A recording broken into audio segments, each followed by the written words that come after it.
Hey there, I'm back with a discussion type video, so you might want to, take a seat, grab a snack, and yeah. So some of you who have been here for a while might know that John Green is pretty much my favorite author, and if you didn't know, hi, I'm Gabby. John Green is pretty much my favorite author. Some of you might also know from a recent Vlogbrothers video put up by John Green, link in the doobly-doo, that John Green believes there is a possibility that he might not be able to publish another book ever. So I've had some thoughts.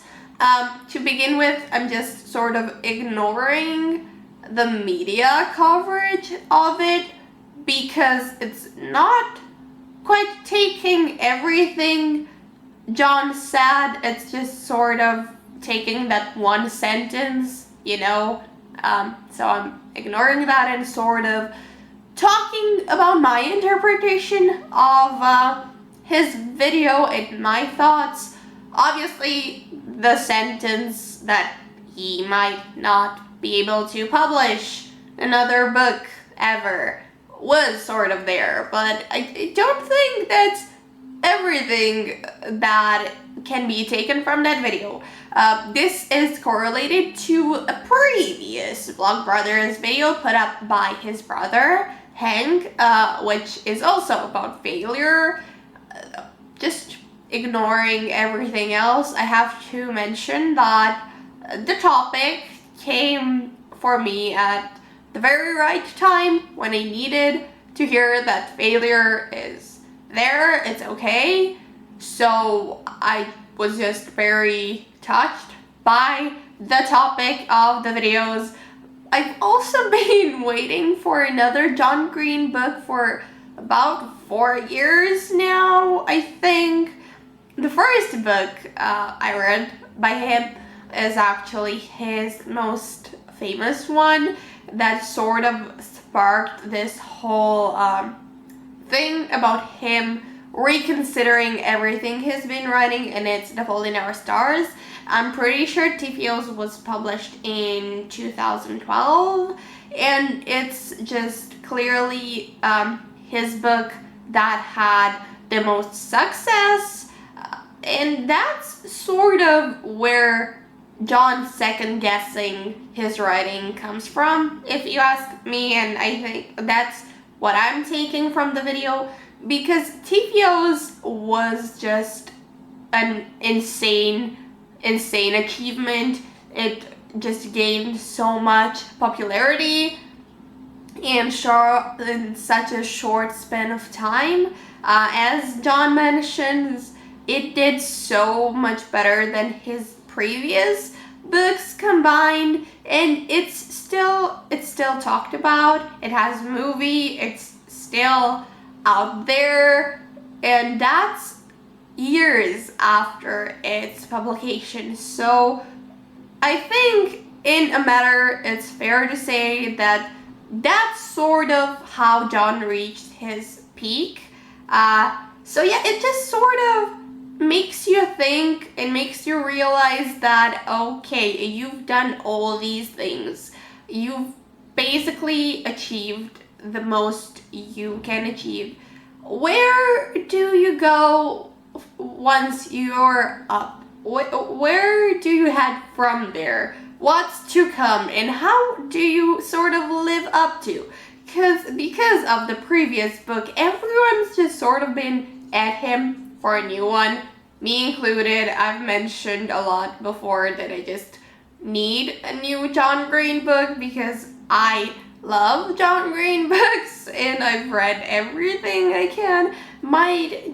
I would read his grocery list, and there's all this pressure, and obviously once the book would come out, people would just sort of expect it to be at least as good as The Fault in Our Stars. And you sort of have to start second guessing yourself in that position. Like, everyone just to quote Washington, history has its eyes on you, you know? So you can't fuck it up. You can't do something wrong because people will come at you, which is terrifying. I mean, I completely understand, John. I hate the thought of a world without a new John Green book, but I understand, and I'm in the position where I'm fortunate enough that my favorite writer still produces content even if he doesn't publish another book. I've been a fan of the Vlogbrothers for years now. I think they're in my top favorite YouTubers. I follow them on all social media. I'm a fan of The Art Assignment and Crash Course, The SciShow. I'm still fortunate enough to have my favorite writer put stuff into the world, and that's sort of the thing I love most about John's videos, is that he has the same narrative voice and sort of the same style in his videos as he does in his books. So there's always something smart, something quotable, something that I like about John Green out there. So I'm still in a very fortunate position.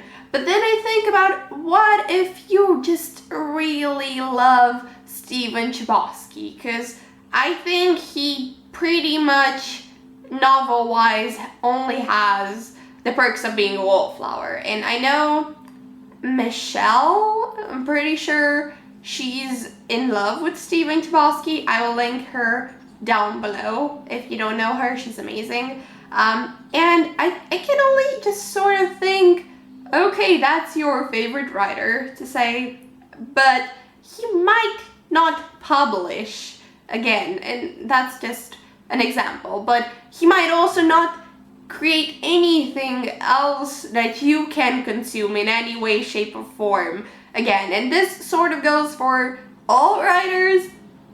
They might not put anything else in the world, and it's understandable. Especially if you have dealt with sort of writer's blocks or just creative anything blocks, just you can't put anything in the world, anything out there. You're not confident enough.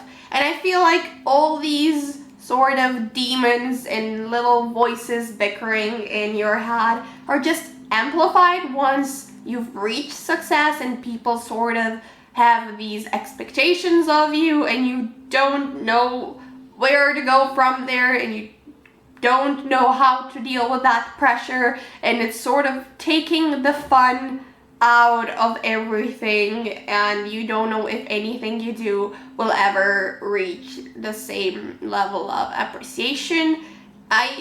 John has been working on stuff, so at least he still, enjoys writing, so that makes me happy, but also he might not put it out there again, so, that makes me iffy, but as long as he's happy, yeah, it's insane to think that you just, you expect people to do this thing that they're known for, but at the end of the day, I don't know, like, there's Jennifer Armentrout that publishes like 20 books a year, and that's great, but not all people can do that, and that's normal. That's not, condemnable.